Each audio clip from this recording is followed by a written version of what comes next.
Hi everyone, I'm Mollie Elkman with Group 2 Advertising. Thank you so much to Meredith for having me on your blog. Again, I am so excited to be here and to share some of my thoughts with everyone today. So one of the things that we're doing right now at Group 2 is preparing to celebrate our 50th year in business. And to me, that is unbelievable. Every time I say it, I'm just amazed. Like, wow, we are celebrating 50 years in business, and it really has me thinking about two key things. So one, what does it take for a business to thrive and succeed for 50 years? That's a long time. Think about that in housing years especially, how much has changed over that period of time. And then two, what role does marketing play in the overall business success over such a long period of time? So 50 years ago, advertising people had not the best reputation. We were kind of thought of as the used car salespeople who were trying to trick you into buying something that you didn't want. Today, it's very clear there's no tricking people. Consumers are very educated, and that is just not what advertising is about. So great marketing is about one thing, and that is something Meredith talks about all the time and that we hear about a lot within the industry, and it's really basic. It's storytelling, and that is telling your story. So where we go wrong is when builders try to use generic terms and say the same things over and over again, and they deviate from their true, authentic story. So what makes you special and the best at what you do, and of course, why buyers should buy what you're selling. So the way to have great marketing, really, is to have a great company, and by having a great company, you have a great story to share. So here are a few things that you specifically can do to get started, and they're very, very basic and very fundamental, but you would be amazed how many companies don't have this set up. So the first, so basic, have a mission statement. I know a lot of you are like, seriously? Like, have a mission statement? Doesn't every company have a mission statement? Well, guess what?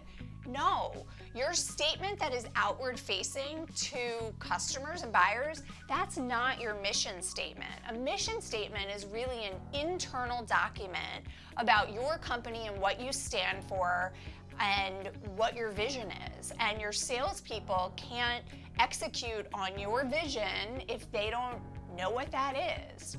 So start with a mission statement.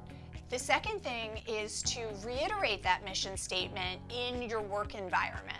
So one of the things that we do here at Group 2, part of our mission statement is that we care about each other and we care about our builders. So one of the things we do is on our Monday morning meetings, we have a different Group 2 team member who stands up and shares something about themselves that nobody else knows here. And it's so fun because we've learned all these different things about each other, and it definitely has made us closer as a team. The other thing we do is we introduce a Group 2 family member who is someone who works for one of the building companies that we work with. And we share all about them and their interests, and it makes the relationship that we have with the people we work with much closer. And then, of course, this practice reiterates our mission, which is we care about each other and we care about the companies we work with. And then the last thing is be open to change. And that is such a basic thing, but that is definitely essential to longevity in business. So again, 50 years in business, think about how much has changed in that amount of time. So when I first came into the industry, I remember presenting to my dad this idea that I had to do a social media marketing program for home builders that costs nothing. Obviously today we know that social media marketing, you do have to spend a little bit of money. But back when I first started this, it was $0. And I think he thought I was crazy, but he was like, sure, you do it, because he knew as an entrepreneur that sometimes you fall and sometimes you fail, and sometimes you succeed. So he gave me that shot at doing it, and this one happened to be a success. And the fact that he was open to that flexibility and me trying something new has definitely impacted me and how I run Group 2 today. So definitely be open to change. So just to reiterate the three main points: have a mission statement, incorporate it into your day-to-day culture, and then absolutely be flexible and open to change. So again, I want to say thank you to Meredith for having me on your blog. You totally inspire me. You do such great video content, and I don't always love to get in front of the video, and you inspired me to do it. So thank you, and I look forward to celebrating 50 years of new home marketing with all of you. Thanks.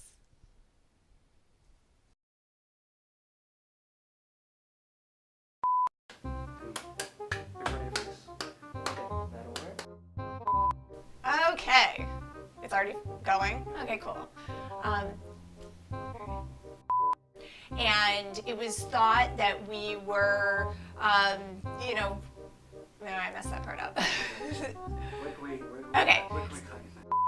Okay, so I had to look up on YouTube how to floss because, and they literally had step-by-step instructions because I needed to make sure that I was like cool for my kid. And shut up, Dan. Okay, let me see you floss. You don't know how to, do you? I'm in the workplace, Mollie. You don't know how to. I don't floss between the hours of 9 to 5. Oh my God, you so don't know how to, and you just can't admit it.